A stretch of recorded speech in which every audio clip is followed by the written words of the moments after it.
Good morning. Before we begin today, I would like to take a moment to acknowledge the passing of General Vincent Stewart this past weekend.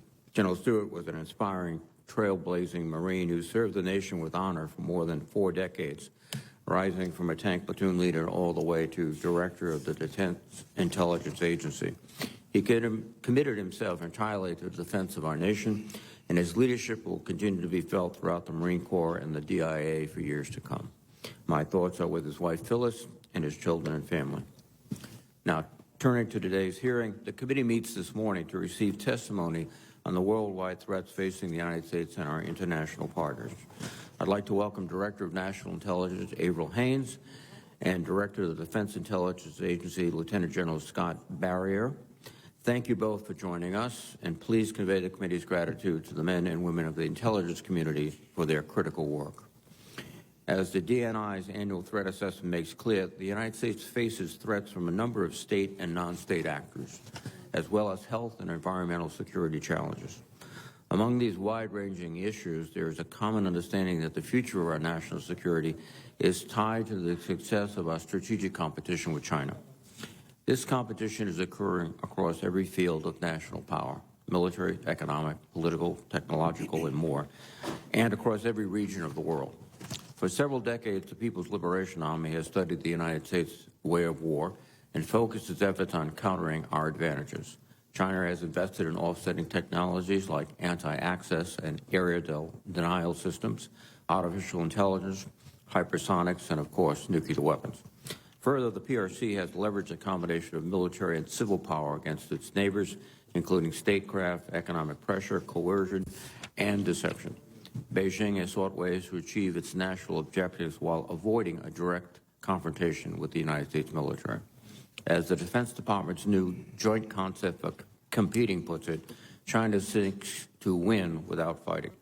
The strategy warns that if we do not adapt our approach to compete more effectively, the United States risks ceding strategic influence, advantage, and leverage while preparing for a war that never occurs. Indeed, the document warns that the U.S. could lose without fighting. Just as Chinese leaders have studied our way of war, we need to study theirs. With that in mind, I would ask our witnesses for their assessments of how China is evolving in competitive strategies and objectives. I would also appreciate an update on what military and non-military factors are most likely to impact Chinese decision-making with respect to potential coercive action against Taiwan and our other regional partners. Even as we compete with China, we must address Russia's violent, destabilizing activities. The Ukrainians have fought with incredible courage and skill to repel Russia's assault, defending the same values and freedoms that we cherish. Ukraine has achieved some very notable successes, but there is hard fighting ahead. Let there be no doubt the United States will continue to help Ukraine succeed on the battlefield. America's assistance to Ukraine is also an investment in our own national security. I want to commend the leaders of the intelligence community for their skillful release of intelligence throughout this conflict that has routinely exposed Russia's intentions and aided Ukraine's warfighters. Intelligence officials are understandably cautious about revealing hard-won insights on adversaries, but this strategy has proven highly effective in strengthening the international community's response and creating dilemmas for Putin. This is a great example of competing effectively in the information domain, and I hope we will continue to make use of this kind of creative tradecraft. With that in mind, Russia's initial strategy in Ukraine was an abject failure, and the Kremlin's objectives seem to be changing. Director Haines, General Barrier, I would ask for your assessment of the Ukraine conflict in the larger context of the evolving international order. I hope you will also address the extent to which Russia and China are aligning under their so-called no-limits partnership and potential implications for U.S. national security. Finally, nations like Iran and North Korea continue to push the boundaries of military brinksmanship, and issues like terrorism and climate change remain persistent. Iran has made concerning advances in its nuclear programs and is reportedly seeking Russia's help to make even further gains. Its proxies continue to mount drone and rocket attacks throughout the Middle East, including against bases in Iraq and Syria with a U.S. military presence. North Korea has conducted nearly 24 missile tests this year, including ICBMs and cruise missiles, and has reportedly stopped its routine military-to-military communications with South Korea. And I understand it is the intelligence community's view that climate change will continue to exacerbate risks to U.S. national security as issues like rising temperatures, poor water governance, pollution, changing precipitation patterns, and other climate effects are likely to lead to an array of human challenges such as food and water insecurity and threats to human health. I would appreciate our witnesses' perspectives on each of these complex challenges. Thank you again for your participation, and I look forward to your testimony.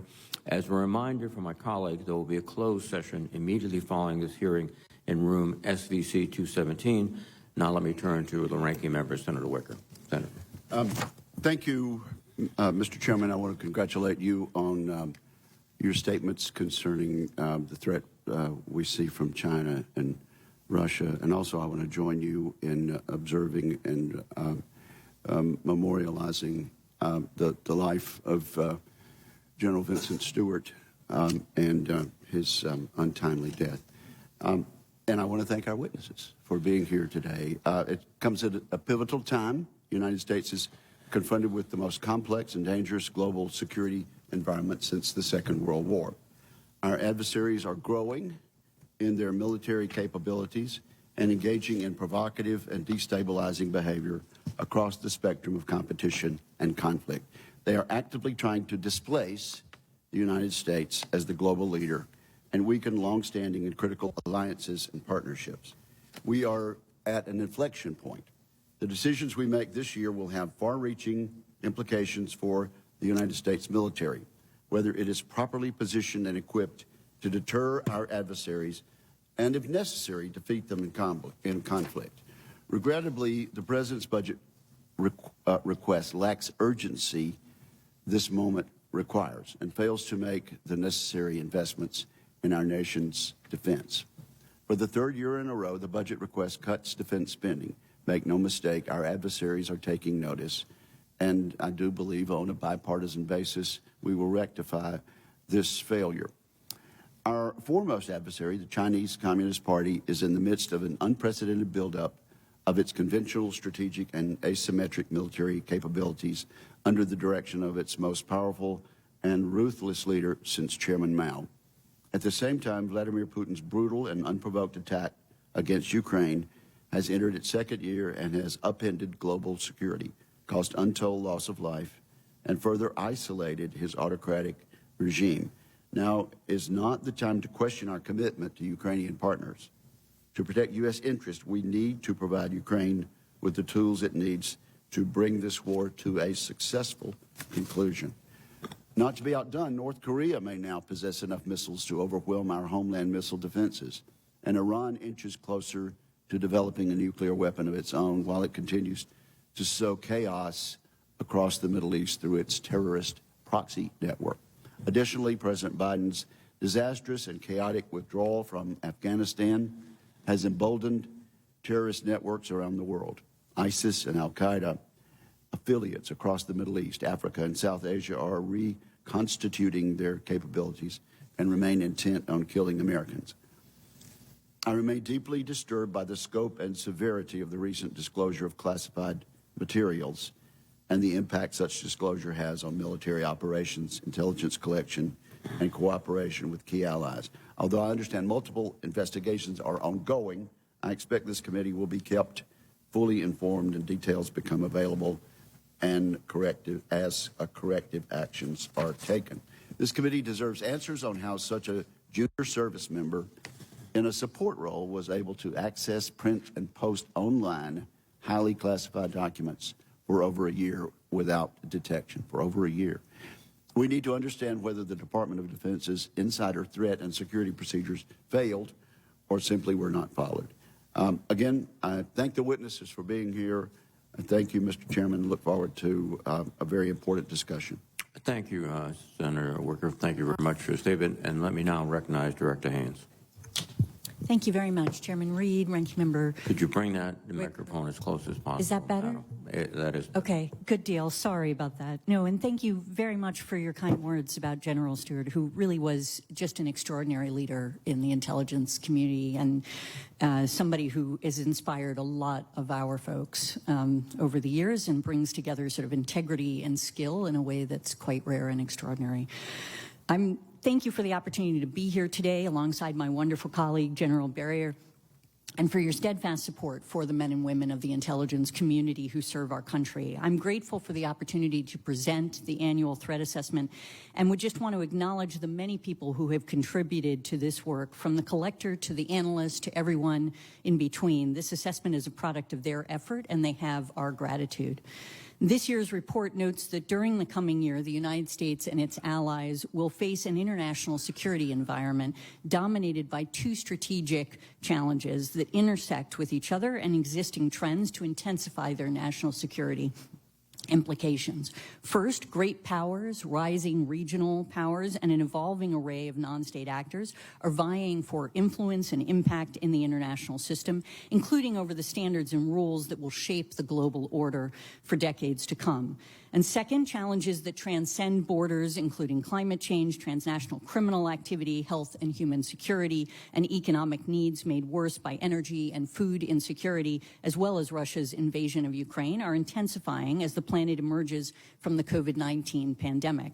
And further compounding this dynamic is the impact that rapidly emerging technologies are having on governance, economies, communities around the world. The intersection of these challenges underscore the importance of working together with partners and allies to address the threats we face, and how critical it is to counter efforts to undermine the global norms, principles, and mechanisms that promote and underpin transnational cooperation, which is an implicit theme in this year's threat assessment. The report starts with the People's Republic of China, as it is increasingly challenging the United States economically, technologically, politically, militarily, and from an intelligence standpoint around the world. And I'll spend most of my time on China and Russia, which are among our top priorities, and focus on updating our views with the latest rather than repeating what's in the annual threat assessment. We assess that the Chinese Communist Party, or CCP, under President Xi Jinping, will continue efforts over the next year to achieve Xi's vision of making China the preeminent power in East Asia and a major power on the world stage. What is perhaps most concerning is that the CCP is increasingly convinced that it can only fulfill Xi's vision at the expense of U.S. power and influence, and through tools of coercion, using demonstrations of strength, as well as economic and political coercion, to compel governments to acquiesce to the CCP's preferences, including the land, sea, and air claims in the region and its assertions of sovereignty over Taiwan. And the relationship between the United States and China has consequently become more challenging. Xi's public reference to America's suppression of China in March of this year reflects his long-standing distrust of U.S. goals and his belief that the United States seeks to contain China. Xi's speech was the most public and direct criticism that we have seen from him to date, and probably reflects growing pessimism in Beijing about China's relationship with the United States, as well as his growing worries about the trajectory of China's domestic economic development and indigenous technology innovation, which he now seeks to blame on the United States. And even as the rhetoric has become more heated, we continue to assess that Beijing wants to preserve stability and avoid triggering additional technology restrictions or sanctions from the United States and our partners as they seek to narrow the gap in their economic and technological competition with us. Perceiving the United States as a threat, the PRC seeks to undercut U.S. influence and is looking to portray the United States as the root of global problems. China seeks to divide us from our allies and partners, frame U.S. actions as provocations that provide a basis for planned PRC aggression, which they then claim are simply responses, such as China's expansion of its military presence surrounding Taiwan, which the PRC asserted was in response to President Tsai's recent transit through the United States, as well as her meetings with two speakers of the House over the past year.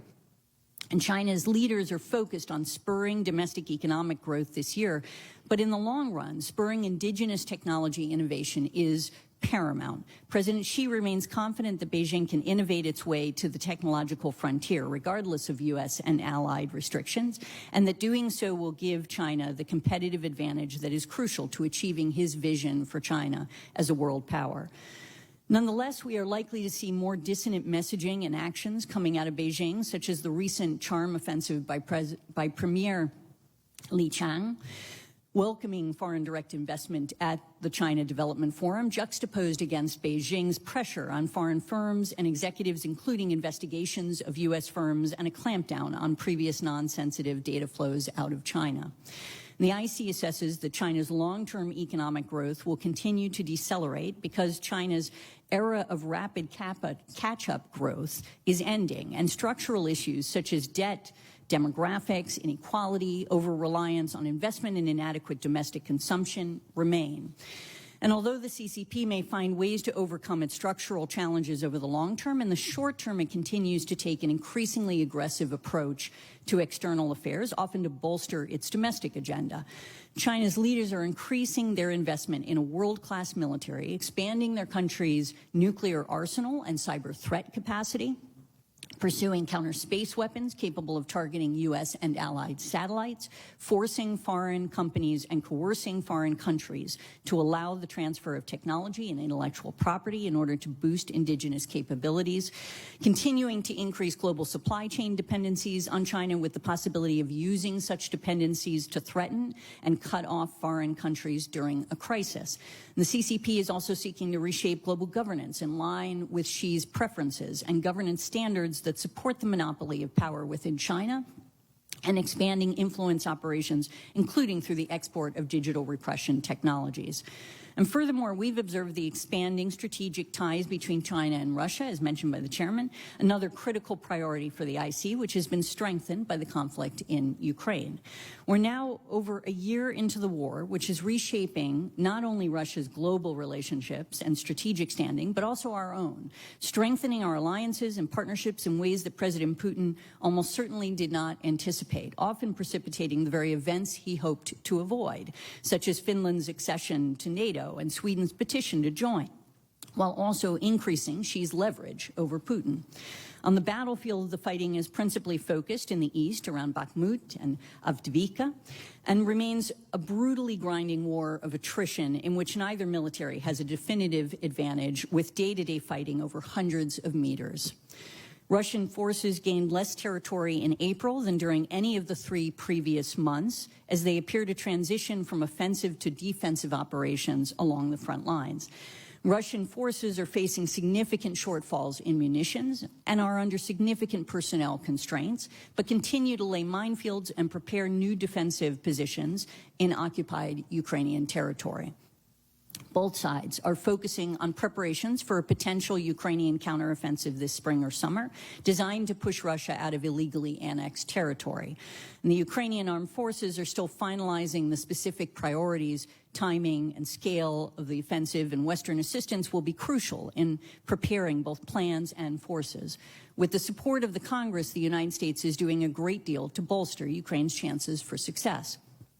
But even if Ukraine's counteroffensive is not fully successful, the Russians are unlikely to be able to mount a significant offensive operation this year. In fact, if Russia does not initiate a mandatory mobilization and secure substantial third-party ammunition supplies beyond existing deliveries from Iran and others, it will be increasingly challenging for them to sustain even modest offensive operations.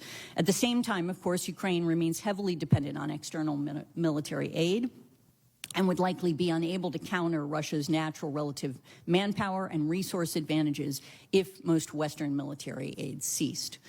Furthermore, while we continue to assess that Putin most likely calculates that time works in his favor and that prolonging the war may be his best remaining pathway to eventually securing Russia's strategic interests in Ukraine, we assess that Putin probably has scaled back his immediate ambitions to consolidate control of the occupied territory in eastern and southern Ukraine and ensuring that Ukraine will never become a NATO ally. Putin's willingness to consider a negotiated pause may be based on his assessment that a pause would provide a respite for Russian forces as they could try to use that time to regain strength before resuming offensive operations at some point in the future, while buying time for what he hopes will be an erosion of Western support for Ukraine. Yet he may be willing to claim at least a temporary victory based on roughly the territory he is occupying. And the challenge is that even as Putin may be scaling back his near-term ambitions, the prospect for Russian concessions to advance negotiations this year will be low unless domestic political vulnerabilities alter his thinking. And of course, as the conflict continues, the human toll is only getting worse. In addition to the many tens of thousands of casualties suffered by Ukrainian and Russian militaries, more than 8 million people have been forced to flee Ukraine since Russia invaded. Moreover, in addition to Moscow's continued assault on Ukraine's civilian infrastructure, particularly its energy facilities and electrical grid, there is widespread reporting of atrocities committed by Russian forces. Russia and its proxy groups are using so-called filtration operations to detain and forcibly deport tens of thousands of Ukrainian civilians to Russia. The IC is engaged with other parts of the U.S. government to document and hold Russia and Russian actors accountable for their actions. Moscow has suffered military losses that will require years of rebuilding and leave it less capable of posing a conventional military threat to Europe and operating assertively in Eurasia and on the global stage. But as a result, Russia will become even more reliant on asymmetric options, such as nuclear, cyber, space capabilities, and on China. And our annual assessment also covers Iran, North Korea, the many regional challenges we face, including in Africa, where, of course, we've seen a recent outbreak of fighting in Sudan, which is no stranger to conflict. The fighting in Sudan between the Sudanese armed forces and the rapid support forces is, we assess, likely to be protracted, as both sides believe that they can win militarily and have few incentives to come to the negotiating table. Both sides are seeking external sources of support, which, if successful, is likely to intensify the conflict and create a greater potential for spillover challenges in the region. But even so, the fighting is exacerbating already dire humanitarian conditions in Sudan, forcing relief organizations to curtail operations, raising the specter of massive refugee flows and aid needs in the region. Even before the fighting started, roughly 1/3 of the population, or approximately 15.8 million people, required immediate assistance because of disease outbreaks, inflation, localized conflicts, internal displacement, and weather-related food insecurity. And throughout the world, as I noted at the outset, the state actor challenges we inventory are undermining our capacity to work together with other countries to address what are utterly critical transnational threats, such as climate change, public health challenges, such as the current COVID-19 pandemic, the threat from illicit drugs, terrorism, irregular migration. Before concluding, I just want to raise with you a legislative authority of fundamental importance to the intelligence community and the work we do, which will expire at the end of this year if Congress does not act. I'm referring to Section 702 of the Foreign Intelligence Surveillance Act, and I can tell you without hesitation that Section 702 was relied upon in gathering some of the intelligence that formed the basis of this assessment, as it is hard to overestimate the importance of this authority to our work more generally. FISA Section 702 allows the intelligence community to collect on the communication of specifically targeted foreign persons who are located outside the United States, and in doing so provides unique intelligence on foreign intelligence targets at a speed and reliability that we just simply cannot replicate in any other authority. Section 702 was originally enacted to enable the U.S. government to quickly collect on the communications of terrorists located abroad by allowing the IC to acquire foreign intelligence from non-U.S. people located outside of the United States who are using U.S. electronic communication service providers. And 702 is still vital to our counterterrorism mission, but now it is also principally relied upon for key insights across a range of our highest priority threats. In fact, 702 acquired information has been used to protect against a series of conventional and cyber attacks posed by China, Russia, Iran, and North Korea. For example, I can tell you that 702 acquired information enabled the United States to gain insights into the PRC's efforts to monitor, track, and persecute Chinese nationals believed to be dissidents. 702 acquired information has also been used to identify multiple ransomware attacks. against U.S. critical infrastructure, allowing the U.S. government to respond to, mitigate, and in some cases prevent attacks. 702 acquired information has been used to prevent components for weapons of mass destruction from reaching foreign actors. And 702 acquired information has resulted in the identification and disruption of hostile foreign actors' attempts to recruit spies in or send their operatives to the United States. And I realize that 702 is a powerful authority, and it's incumbent on all of us in the intelligence community to ensure the privacy and civil liberties of Americans are built into its design and implementation at every level. And over the last many years, we have significantly expanded oversight and dedicated resources to compliance in order to do just that. And we welcome the opportunity to help you understand better the oversight framework we've built as we work to authorize this critical authority. So thank you so much for your patience, and I look forward to your